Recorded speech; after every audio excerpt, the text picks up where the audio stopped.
I think we've done really well. I get interviewed regularly by the Lib Dem survey, and they ask me what is the level of influence we've had in government.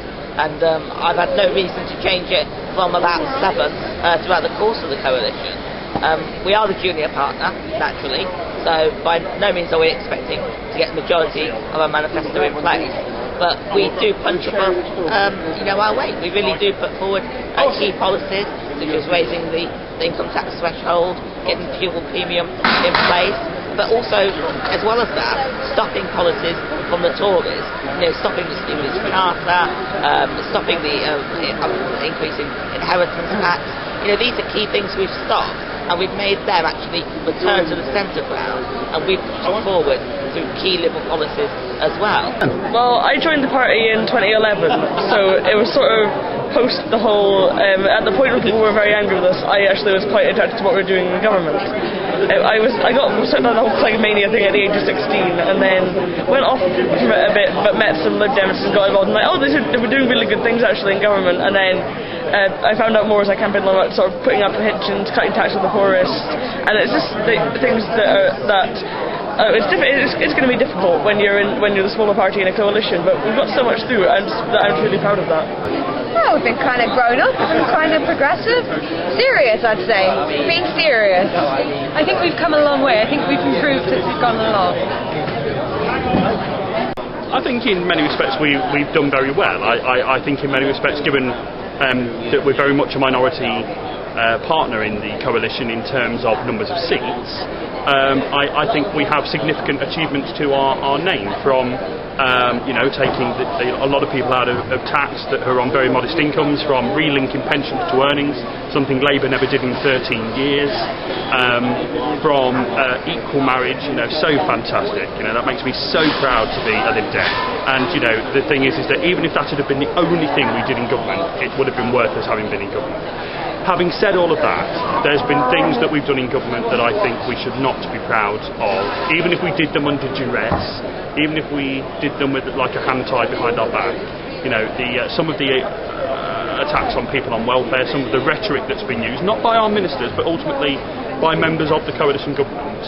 I think we shouldn't be proud of those things. And so, as with anything, it's a mixed picture. Well, I think it's been a mix. I'm glad that we've managed to get most of the top 4 priorities through, particularly the tax cuts. Nick Clegg obviously feels very strongly about education. I think that's one of the big reasons why we've had so many successes, and the most recent on free school meals. I think we're doing pretty well on green.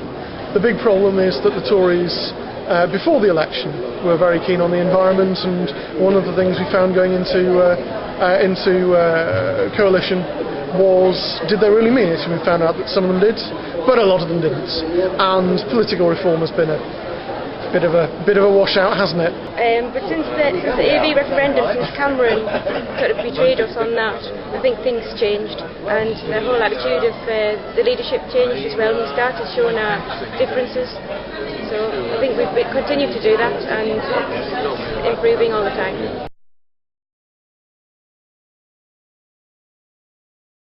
Certainly over the next year, it is to continue, trying to get our policies through the coalition government. I'd like to see a reversal of the bedroom tax, and I'm glad that conference voted for that to be looked at again yesterday. One of my concerns with this coalition government is that a policy is dreamt up, and they announce it very quickly, and there's no real thought about what some of the consequences could be and how practically it would work, and how councils and other interested groups would be affected.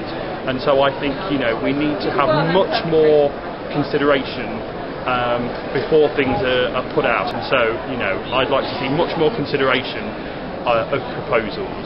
And I mean, it's like this Jeremy Brown debate that he launched yesterday over what certain women of certain faiths should wear. I think, why has that even been brought up? It's deeply illiberal for the state to start telling people what to wear or what not to wear. And so I don't know why we even start these debates. I sometimes think that the leadership agrees to these things knowing fully well that their membership won't like it. And so I'd like to see much less of that, much more getting on with helping the most vulnerable in society, and that's what I'd like to see over the next year. And then, I'll be honest with you, in 2014 I'd like to see a parting of the ways. I think helping more hard-working people, I think balancing out the massive divides in society. I think that we did really well on the threshold, and I'd love to see that extended. Well, holding back the nuttier wing of the Tories, but I don't think it's sufficient just to hold back. Obviously we'll still be driving forward on more investment in education and on making it all the way up to the £10,000 income tax free. But I think that if I were having anything to do with it, I'd say that the two biggest issues we should be on top of that. We should be pushing about climate change, and because I think Cameron instinctively is on our side with that, but Osborne and most of the Tory party are very much against it. And I think we should be pushing much harder on freedom. And the key thing is, I think freedom can actually be boosted by austerity. It's one of the few things that can be, because when the Tories, like the Labour Party before them, come up with appalling, illiberal, authoritarian schemes, the thing about them is they're not just appalling illiberal authoritarian schemes, they're very expensive appalling illiberal authoritarian schemes. I think as well as continuing with the hard work that we're doing in government, continuing to help people to get on in life and to create a stronger economy and a fairer society, I think we also really need to work in the next 2 years at getting our message out and letting people know what we've achieved. In the next 2 years, well, obviously over the last 2 years, we've actually been bringing forward our economic policies in line with the Tories through the coalition, and now we're starting to see the economy actually bear fruit through those policies. The challenge for the next 2 years is to make sure that people actually feel the benefit. There's no point them just seeing the BBC News at 6 saying, oh, well done, we got 0.6% jump in the GDP. Unless they can feel it in their pockets, unless their bills are more manageable to be able to be paid, then it's pointless. If they can't feel it, they're not going to do anything about it. And so yes, we need to push forward that a stronger economy really does mean a fair society for individuals. What I find from out campaigning in Edinburgh West is that, and in Aberdeen Donside, is that a lot of people think that the policies that are ours are actually the Conservatives. And that is a really, really big issue, in that when I say, oh, that's ours, they're like, oh no, that's brilliant, I didn't know you did that. So they need to know that we did that, and we need to be the ones telling them that we did that.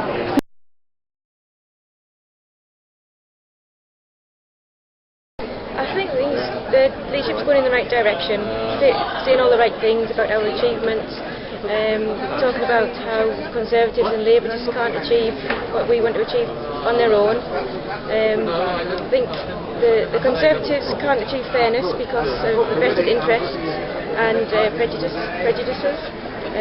Labour, they just can't handle the economy. Look, I pay tribute to Nick Clegg. He did take us into government the first time in our party's modern history. However, having said that, I think he signed up to a lot of things that I don't agree with, and he seems on occasion to want to pick fights where fights don't exist, and to want to oppose amendments and say they're radical and lefty, when in actual fact they're perfectly moderate and reasonable. And he's not the first party leader to do this. Cameron takes his own party on.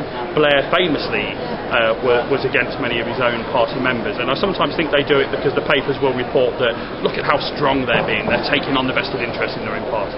Well, okay, but sometimes we need to remember that it's folks like me who go and knock on doors and who go and put out focuses and who stand for council seats, and who, it might be true to say, will still be in the party when some of these people have long since gone. I think it's mostly right. I think there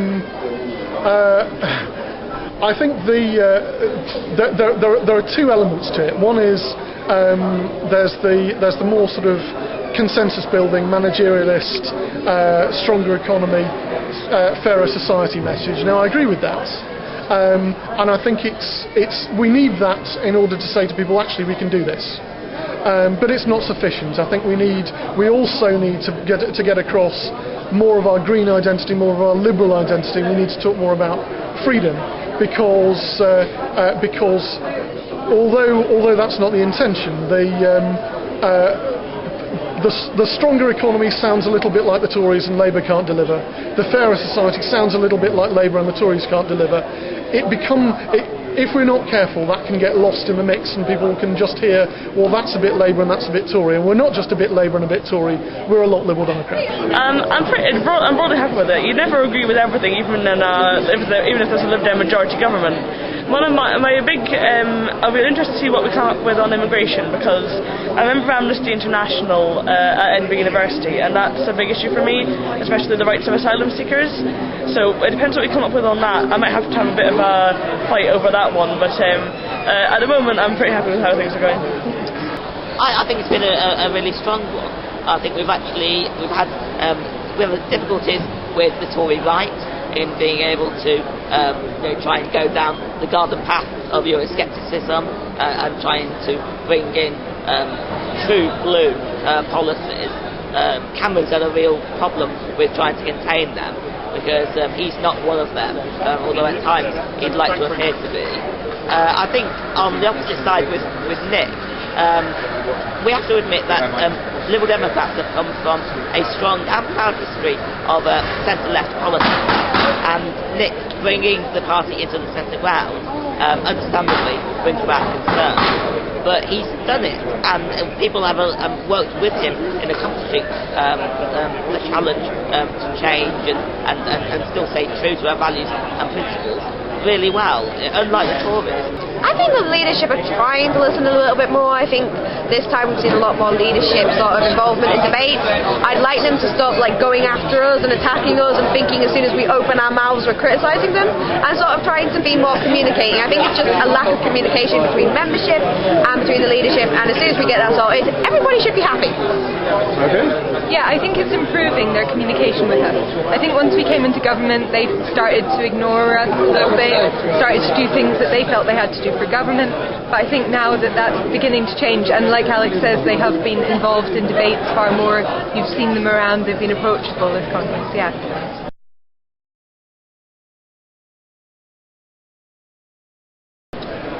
Well, I mean, we at the time of recording this, yesterday at conference we had the big debate on the economy. It didn't entirely go the way that myself and my colleagues in the Social Liberal Forum would have liked. We believe that we should have a distinct economic policy, a distinctly Liberal Democrat economic policy, not just saying that we'll take coalition policy into the next election. The Tories won't go into the next election with anything other than their own policy, and Labour won't go into the next election with anything other than their own policy, and yet we're expected to endorse Osborneomics, for want of a better phrase, as our actual economic policy. I think that'll come back to bite us, and I'm saddened that conference wasn't persuaded of that yesterday. However, I believe in conference as the ultimate policy-making body, and conference decides, and we have to accept its decision. But what I'd like to see, having that decision having been made, I'd still like ministers to try and emphasise where our differences are. We're not the Conservatives, we're not an annex of the Tories. We do believe in caring for the most vulnerable in society, and even if I don't agree with some of the manifestations of how policy is set out, we do need to point out that we are about not just a stronger economy, but a fairer society. I think they've become more practical of late, and the Liberal Democrats are not necessarily following their leaders all the time.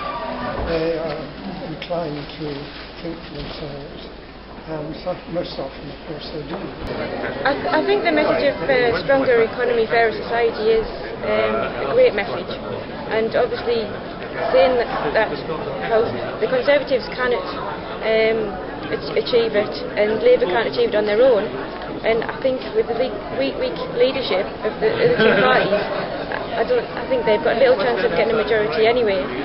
And government's better with us in it to hold back the extremes.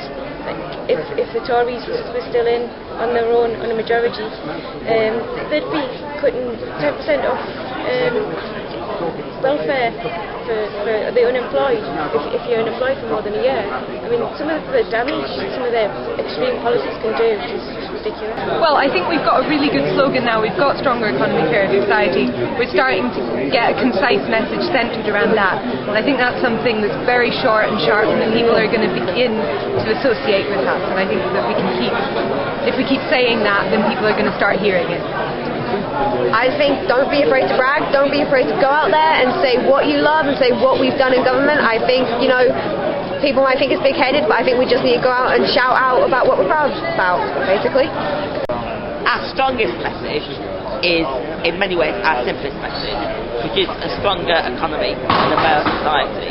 Essentially, we will, if we decide we have to go into coalition with Labour, we'll make sure we have a stronger economy in government than Labour has shown to be able to provide in the past. And equally with the Tories, we'll show that we will have a fairer and just society, more so than the Tory right and the true blues want to actually bring into life in a Conservative majority government. And I think in terms of the challenge to actually accomplish that, it's going to be a case of making people understand not just what we want to do and promise more, but the record of what we've actually achieved. It's the first time the Liberal Democrats have been in government in over 70 years, and to say that we've now got a record of actual practical achievements that families' children are feeling, young workers are feeling with extra, less income tax to pay extra money in their pocket, and even pensioners with a triple lock guarantee. They're feeling it now in their day-to-day lives, and we need to be able to transition that good feeling they're having, that less stress in parts of their family finances and then their personal freedom. We need to translate that from, yes, oh, did you notice that? Have you felt, bills have been a bit easier here or there, or there's less cost to this and that. We need to transfer that from that experience to actually attributing, rightly so, the responsibility and the praise on the Liberal Democrats. Well, at the moment, the Stronger Economy and a Fairer Society is something that I've got sort of written on my brain perpetually, and also something that it's good to have something coherent that everybody can say and everybody can work from the same page on. And it's good to be able to have that one sort of singular message motion. Obviously, you need to have the policies underlying that, and we do the policies underlying that. But the communications, I think, are fairly good as it goes. In Scotland as well, with the independence referendum, it's a good chance just to get out and to do voter ID to start with. You can get people to get talking about the independence referendum, and also to say what we've done for Scotland. When I'm better together, I say what we've done for Scotland in the Westminster government.